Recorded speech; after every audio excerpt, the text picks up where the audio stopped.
We will.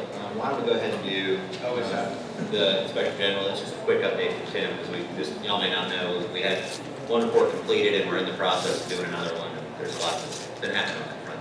All right, Tim. Mr. Chairman, we have received what we believe is the final report from the Office of the State Inspector General. This was an additional report that they did specifically on the King School of Medicine project, later called the Alliance for Rural Health. We went through multiple iterations and many months of meetings back and forth, sharing documentation of that grant. The OSIG staff, who are all auditors by training and experience, had a different viewpoint of how much documentation we should be gathering on that grant in particular, and some of the matching funds and so forth. We had extensive conversations with them to try to get them to understand that some of their initial draft comments would have been, I think, blistering is one word that I would use to describe them of the Commission's policies. We think we've arrived at a fair compromise where they have changed the wording in their draft report to reflect that as auditors they see a different level of need for documentation than we do, but we assured them that we felt like we were being responsible stewards of the Commission's funds, and so we will share that report with you when we understand that it is completely finalized by OSIG and posted on their website. We'll get you a link to that. All right. Anyone have any questions of Tim or Evan as it relates to the Office of Inspector General?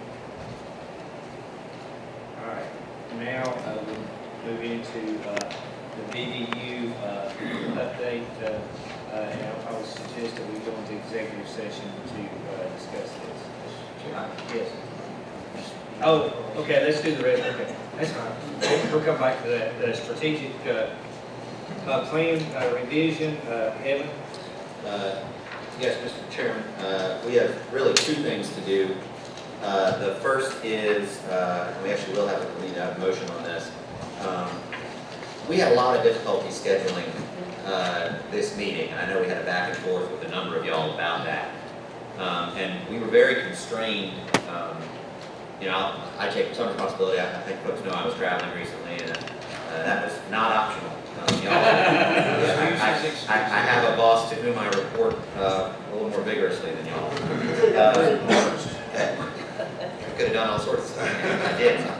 And what we'd like to do, and this Delegate Marshall came up with this idea, and I think it's a good one, is rather than, it's a completely different direction from what we started with the strategic plan, but rather than say May, September, January, we're just going to say we're going to have a spring meeting, a fall meeting, and a January meeting, and that'll open up the calendar so that we can look at more dates that work well. And that way it'll take a little more flexibility, but y'all all have a lot of commitments, and scheduling a meeting for 28 people is a real challenge.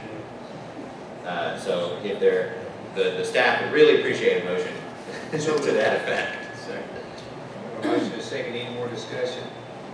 All those in favor say aye. Aye. Opposed? Next, we've gotten a request from one of our partners, the Danville Regional Foundation. You know, we frequently have issues where a locality feels uncomfortable being the guarantor of a loan or a trough grant, and there are other partner organizations that have the financial wherewithal to backstop these things. You know, DRF's got many, many millions of dollars, and if they were to say, we'll be the backstop for $1 million grant or $2 million grant, we can be confident that they've got the resources to do that. What we'd like is a directive to staff to create a list of trusted, verified partners who could serve alongside localities as guarantors of our grants and loans. That'll open up just a lot more options for our grantees. It'll give them the opportunity to leverage their funds in a way that is relatively low risk. And we think it'll broaden the ability of the Commission to do good work. And DRF has already adopted in their bylaws the ability to do that. So they're out ahead of us, but they're requesting it, and I'd like to go even a step farther. So do you need a motion? Yes, we need a motion. Question. Yeah, question first. So, Evan, you will develop that list and then bring it back to us, or what do you? That's up to y'all. I mean, if you want us to just do it, we can do it. If you prefer that we put the list in front of you in January, we can do that too. Just do it, I would say, just report, maybe give us a report on who's Sure. on it at some point in time, just go ahead. I think My only suggestion is, just because you're not on the list, maybe you should be on the list. I mean, Well, I will tell the commission, I mean, I'm gonna err on the side of caution. So I will bring you a list that's far more likely not to have everybody on it who could probably do the job than I am to have anybody on it who I have a whisper of doubt that they might not be able to meet your guarantee. then one more question. So a follow-up, so if a trough agreement comes and there's someone not on the list, could trough committee also agree that they would let group ABC be the guarantee? Or just let the, Well, I think the trial committee could probably do it. I think the smart thing to do would be to say if we had an unusual guarantor to prevail upon the locality to take care of that trough and then wait for the next full meeting to have somebody. Mr. Chair. Okay. I'm not against it, but I was very, very cautious. We've been through a period where everybody says, oh, we can just let anybody get it. And then we tightened it up a little bit more, a little bit more, a little bit more. And now we're seeing kind of untie some of that a little bit. There's got to be a clear statement that they understand what they're committing. I agree. What we would do is have a model MOU that we reach with each member of this list. I think it'd be very clear that they understand what their guarantee means. They would have signed it, we would have signed it. And, then moving forward, they would be signatories to performance agreements. And it would be a contract. Yeah. But, Mr. Chairman, will there be a criteria to be on the list? Is a written criteria said these are the things that we will accept? We're going to develop those. I mean, you're going to need to have an awful lot of cap. Right. I mean, that's really what it comes down to. Oh, we'll move that we establish this list of backstop, I guess, for these Guarantors. guarantors for the projects.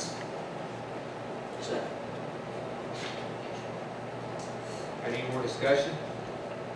All those in favor of that motion, say aye. Opposed? That motion passes. Now, a new trough program was,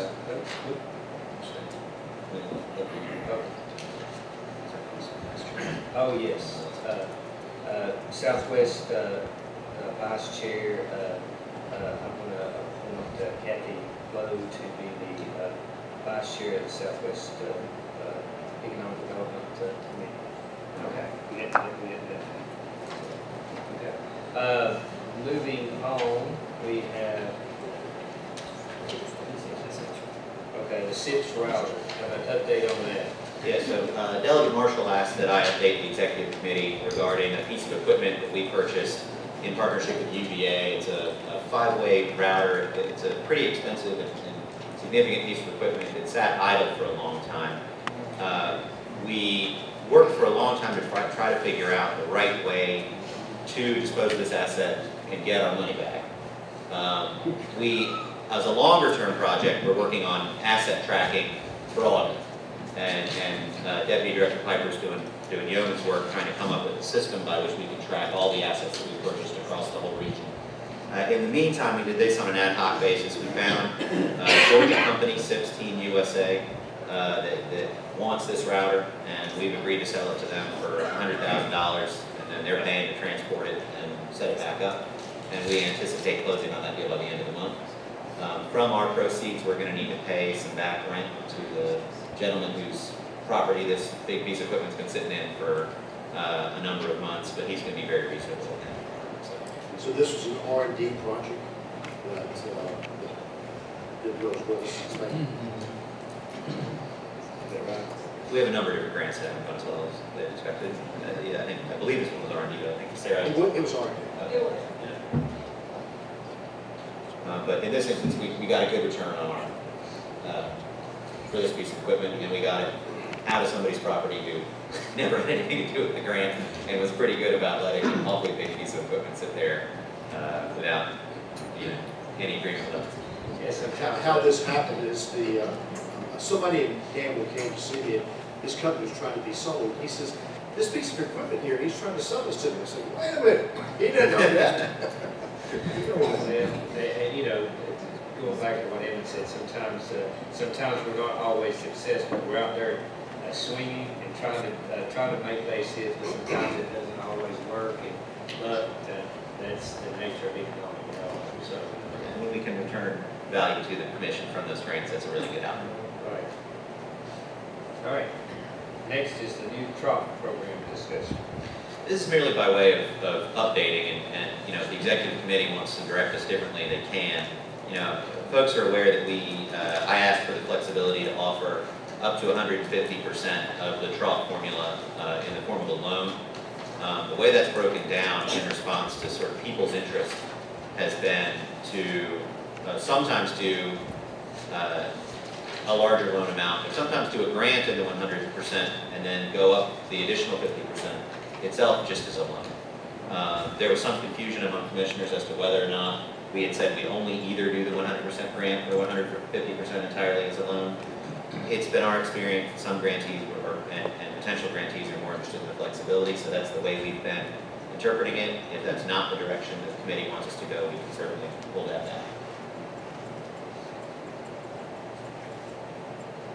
Any questions on that? You need a vote. We're doing it right now. If y'all wanted to change it, say give us a vote, tell us what else is left. Is that all we have on trough? I believe so. All right, what about, we're setting up a new committee. We are. And, Okay. I think Commissioner Moore is probably the right person to lead up this discussion. All right, Dale? We're gonna Tell us talk what we're about, doing. Yes, we're gonna talk about follow-up. to- yes. Use the mic. Thank you.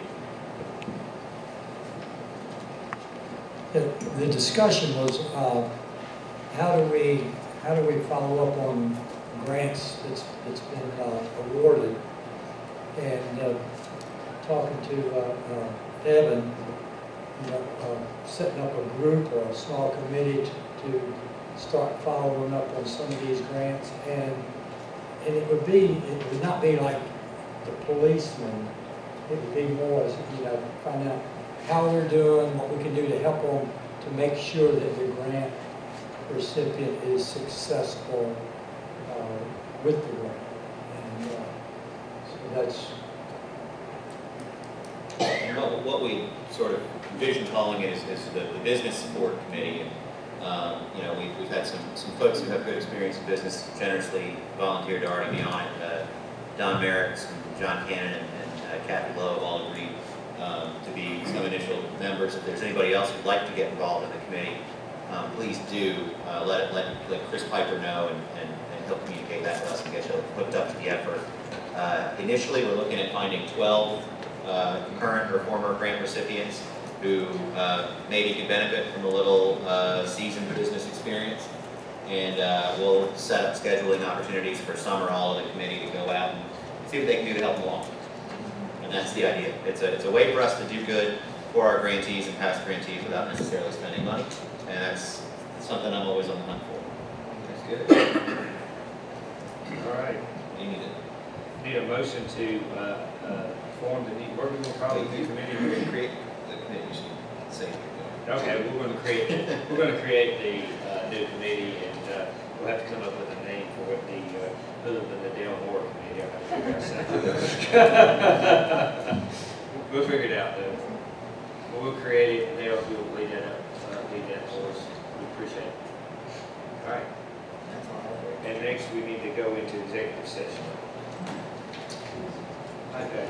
Mr. Chairman, I move that we go into executive session in accordance with the provisions of the Virginia Freedom of Information Act, Section 2.2-371185 of the Code of Virginia, for the purpose of the discussion of the investment of public funds, where competition or bargaining is involved, where, if made public initially, the financial interest of the government would be adversely affected. Do I have a second? Second. All those in favor of, go ahead and close session, say aye. Opposed? Question? He's got to cut that off. Yeah, it's just verified. All recording equipment's turned on.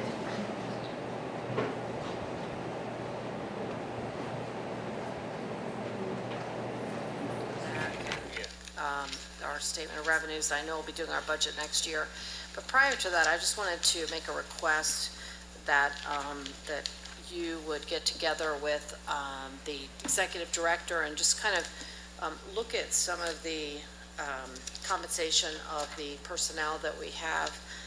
I just want to make sure that there's a lot of added responsibility and shifting of things, and I guess I just have some concerns that I feel that maybe we're a little bit on the underside, and that might be able to be addressed. Make sure we're being competitive and equitable and fair with the compensation that's being done.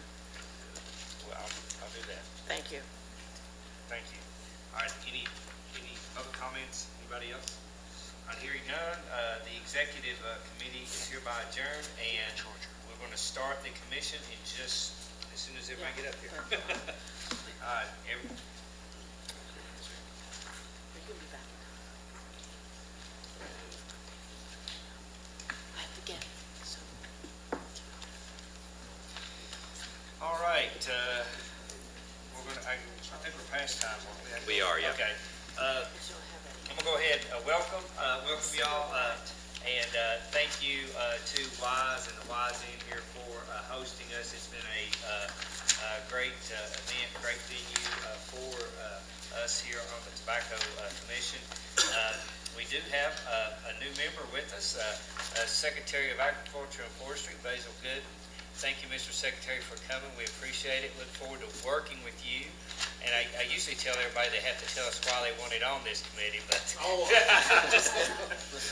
heard so many wonderful things. Yeah, but thank you so much, Mr. Chair. and we look forward to working with you. I know that agriculture is still the #1 job creator in the Commonwealth, and we really look forward to your leadership to help us with some projects moving forward. Thank you so much. I look forward to it as well. Thank you, Mr. Chair. Thank you.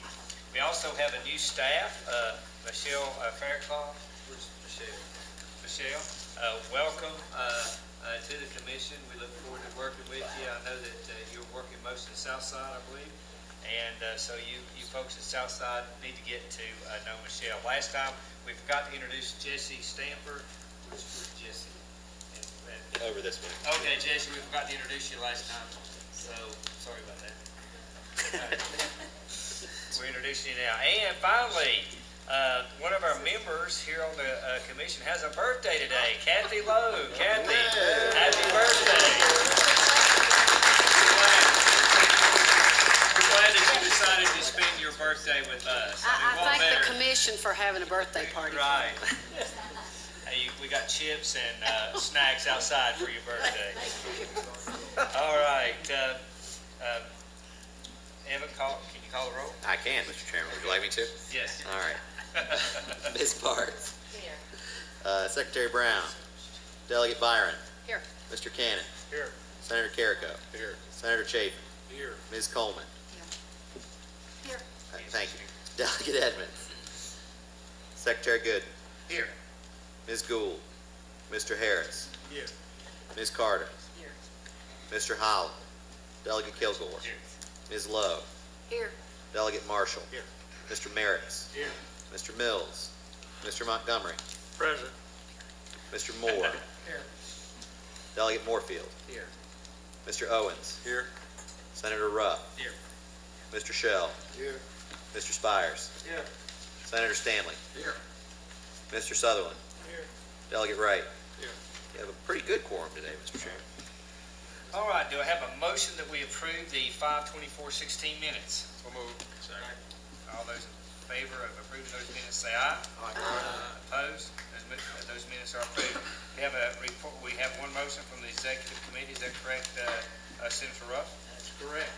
All right. Mr. Chairman, the executive committee meeting just prior to this, there was only one action item, and that was the recommendation of changing the strategic plan from a set date in September and May to just the term, a spring meeting and a fall meeting.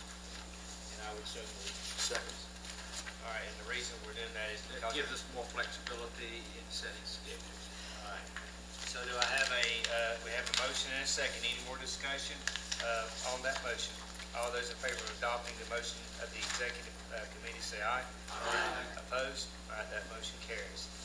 All right, and that's your report, is that correct? All right, staying with Senator Ruff, Education Committee, and point us to the page if there is a page. Page 40. 40 and 41. There are 3 action items. The first is an extension of 1 year for the program that we began about 6 years ago that has some federal money, federal grants involved in it, and that's on page 41. And I would move that grant number 2411 be extended for 1 year. And you have a second? Have a second. Any discussion on the request for additional extension of a year for grant 2411? All right, all those in favor of granting grant 2411, the additional extension of 1 year, say aye. Aye. Opposed? All right, that motion carries. Mr. Chairman, the next is a referral of the Bluefield College Science Center addition, grant number 3160, to the Virginia Resource Authority for a loan of up to $1.1 million from the $5 million that we set aside for loan money through the VRA. So moved. Second. Do I have a second? Second. Second. All right, any discussion? All those in favor of that motion, say aye. Aye. Opposed? All right, that motion carries. Mr. Chairman, the third deals with the scholarship program, and go through that program. The first is a 4-year program, and it essentially leaves the south side. Each person should have that at their seat. Yeah, it leaves the south side part as is, but it gives a preference in the southwest to those who come back families. It continues the policy we've had.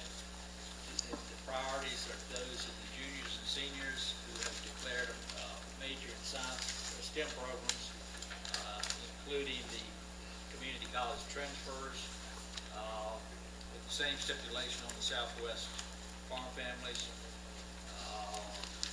It then sets the priority of juniors and seniors and down through sophomores and freshmen is the last priority, with consideration of GPA. The 2-year scholarship program, we had some changes there. Instead of directly just setting aside a certain amount for each community college, we have tried to give guidance to give priority to those workforce training programs that are shorter and probably eat up less cash overall. So 1/6 of the cost of one of those non-degree attainment programs would be available for scholarship money that way. The criteria for that would be those programs that are 6 months or fewer would have the highest priority. The next would be 1 year, and then finally 2 years, the STEM programs there. The rest of the money would continue to flow as it has through their foundation programs, and they set the standards for those. So I move that protocol be followed. Is there a second? Second. All right, any discussion on the scholarship program? And this has been a very important, I think this is one of the ways the Tobacco Commission is really making an impact in the regions, in the south side and southwest, in offering these scholarship monies to draw down the cost of education for these families in the south side and southwest. So I mean, I hear it from a lot of folks thanking us for that, for providing these scholarships. So this is a good program, and I'm glad that we are continuing it. So, Mr. Chairman, I forgot to mention that it also allows the 3 higher ed centers to yes. to use their non-credit, to include the non-credit program. Mr. Chairman, on the 1/6 non-degree program split, does that program extend further than the community colleges out into other parts, like the workforce groups, the The three, advanced manufacturing, whatever that those is? three higher ed centers, yes. it does. Okay. All right, any more discussion? Did you make a motion, Frank? I did. Okay, have a second. Second. Have a motion and a second to approve the scholarship program as outlined by Senator Rudd. All those in favor say aye. Aye. Opposed? All right, that motion carries. All right, Senator Rudd. That concludes the actions of the education committee this month. All right, Delegate Byron, R&D Committee, which is on page 9. 9. Thank you, Mr. Chairman.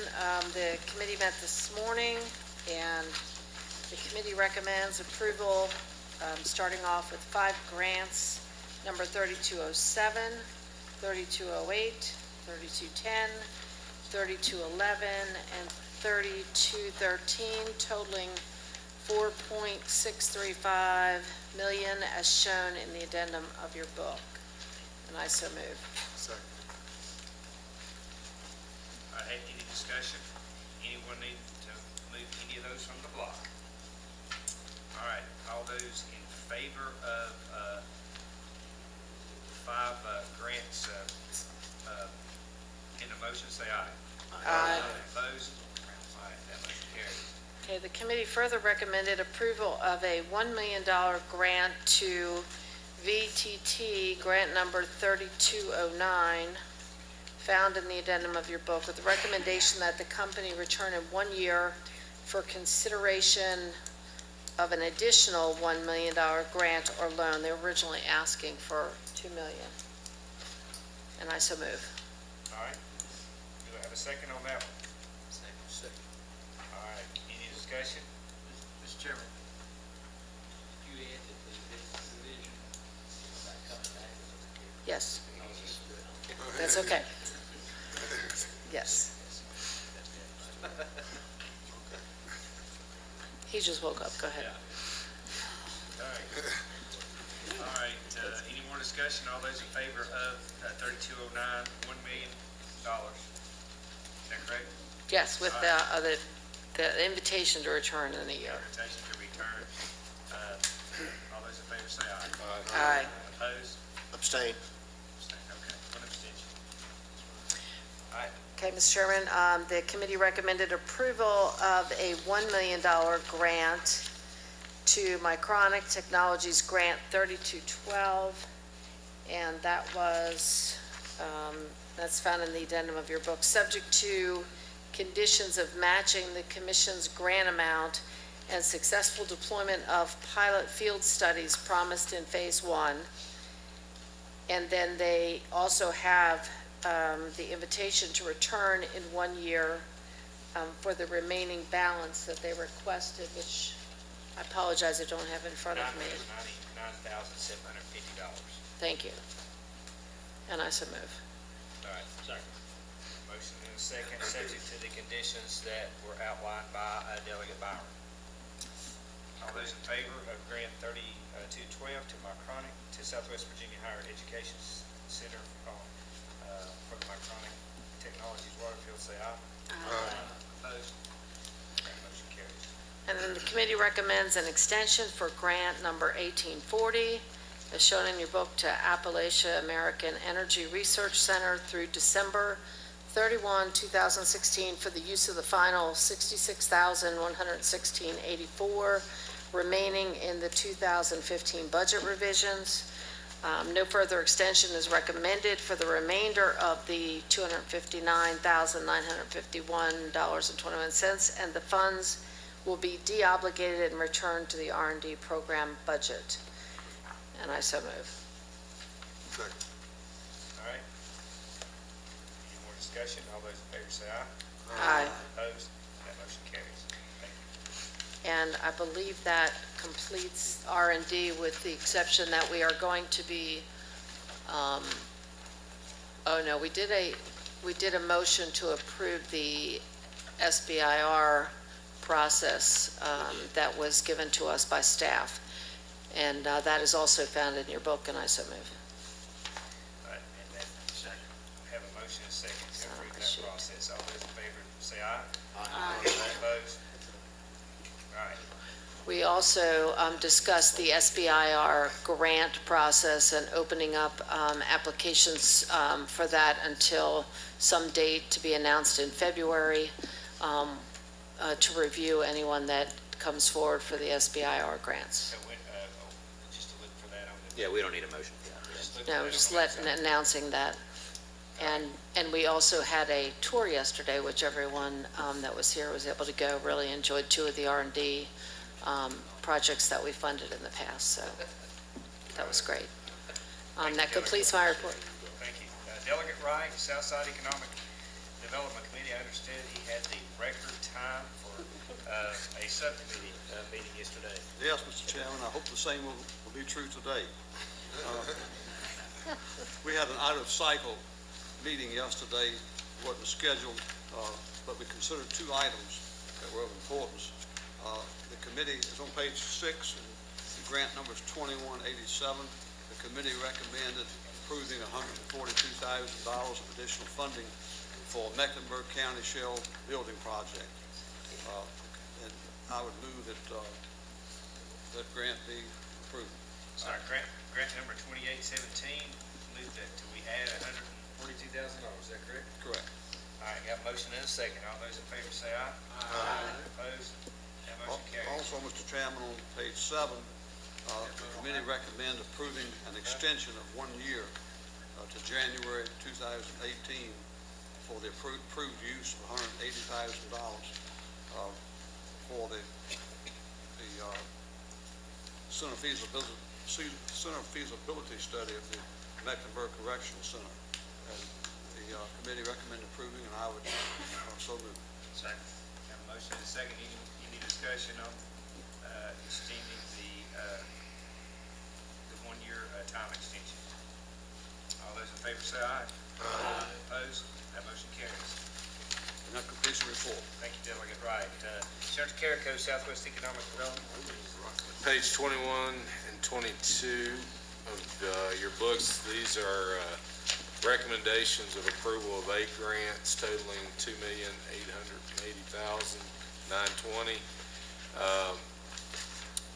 Grants number 3196, 3198, 3189, 3202, 3192, 3188, 3187, and 3199 were recommended as staff recommendations, and I'd so move. All right, and you moving those in the block? In the block.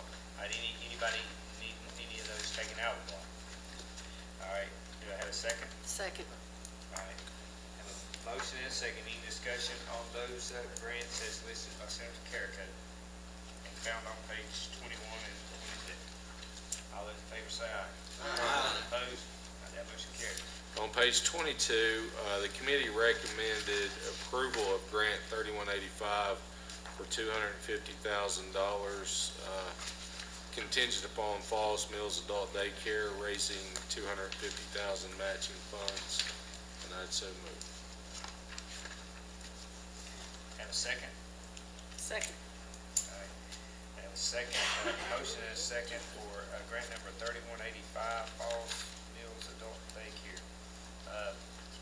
subject to the contingents that you outlined. Is that correct? Correct. All those in favor say aye. Aye. Opposed? No. That's where you can stay next time you come to Southwest Virginia. Well, we did that because we seen the Who said, citizens. who are the no's, Stanley and? Marshall. Okay. And I'm staying because of age. Frank Russ abstains. All right. Uh, All right, so that motion carries. Delegate, Senator Carrico. Committee also recommended referral to the VRA for a loan of $500,000 to the Southwest Regional Recreation Authority for the continued growth of the Spearhead Trails, which is grant number 3195. And I'd so move. Do I have a second? Second. All right, any more discussion? All those in favor of that motion say aye. Aye. Opposed? That motion carries. Wait, no? I'll join in this time. 3 no's. You won't be four-wheeler when you stay there either. Trail. Next, Mr. Chairman, the committee recommends the extensions for grants number 1642, which is Scott County, and 2355, Scott County Telephone Co-op, and grant number 2549, which is Southwest Virginia Community Foundation, and I'd so move. These are found on page 38 and 39. All right, have a motion and a second. Have a second for that extension. Second. All right. All those in favor of those extensions, say aye. Aye. Opposed? All right, those trails get extended. No, I'm just Having voted on the prevailing side, vote. Okay. Finally. Last, Mr. Chairman, the committee recommended pre-approval of a grant in the amount of $70,000 to reimburse the Tobacco Regional Trough Fund for Project Bubbles, for resurrecting Project Bubbles, resurrecting Lawrence Welk. $78,000. We, Southwest Committee would pre-approve $70,000 coming from our allocation To the trough. Okay. Second. All right. Have a motion and a second to authorize the executive director to make that transfer. All those in favor say aye. Aye. Opposed? That completes my report, Mr. Chairman. Thank you. Delegate Marshall. Thank you, Mr. Chair. We met this morning, and we have two projects, grant number 2580 and 2587, that on page 56 in your book. And the motion from committee was to extend both of those, and I so move. Second. Have a motion and a second to extend those grants. All those in favor say aye. Opposed? All right, that motion carries. That's my report. All right, any public comment? Other business, any other business? I have no other business. I would remind everybody, sometimes y'all are a little quick to adjourn. You know, there are some logistical matters that Stacy can direct you to. Please also fill out your vouchers, and recall that the shuttle bus to the airport, for those of y'all that are flying out, will be leaving at 3:15 or as soon as everybody who's getting on the plane gets on the bus. And make sure you fill out your reimbursement voucher if you haven't already done so. And any other items, Stacy? And thank you for all your work in getting all this. Ed, did you pick up my room? Any public comment? Again, I want to thank WISE and the WISE Inn and everyone who had a part in hosting us here for this committee. And I want to thank all of our colleagues for coming down to the meeting and come back and spend money. So come back and visit and spend money. So anyway. And Carl Snoggers, I know that you helped out a lot on today. Thank you for helping us on that tour yesterday and showing us around, Carl. We really appreciate you taking your time out doing that yesterday. All right, so I guess I'll see you next week. Come up here. Hurry up and say it. Nice to meet you. I simply just want to say that I'd be remiss if I didn't express our appreciation to all of you for coming to WISE. I know it's a long ride for a lot of you, but I hope the bus tour and the visit you stayed here at the end is some indication of the stewardship, at least we've tried to show with regard to your funding. And I want you also to know the Tobacco Commission has been very, very instrumental in not only Wise County, but all of Southwest Virginia in the progress that we've been able to show. And again, appreciate you very much. And as Stacy said, the shuttle will be outside when you're ready to go. All right, thank you. I think we're now adjourned. All right, thank you all.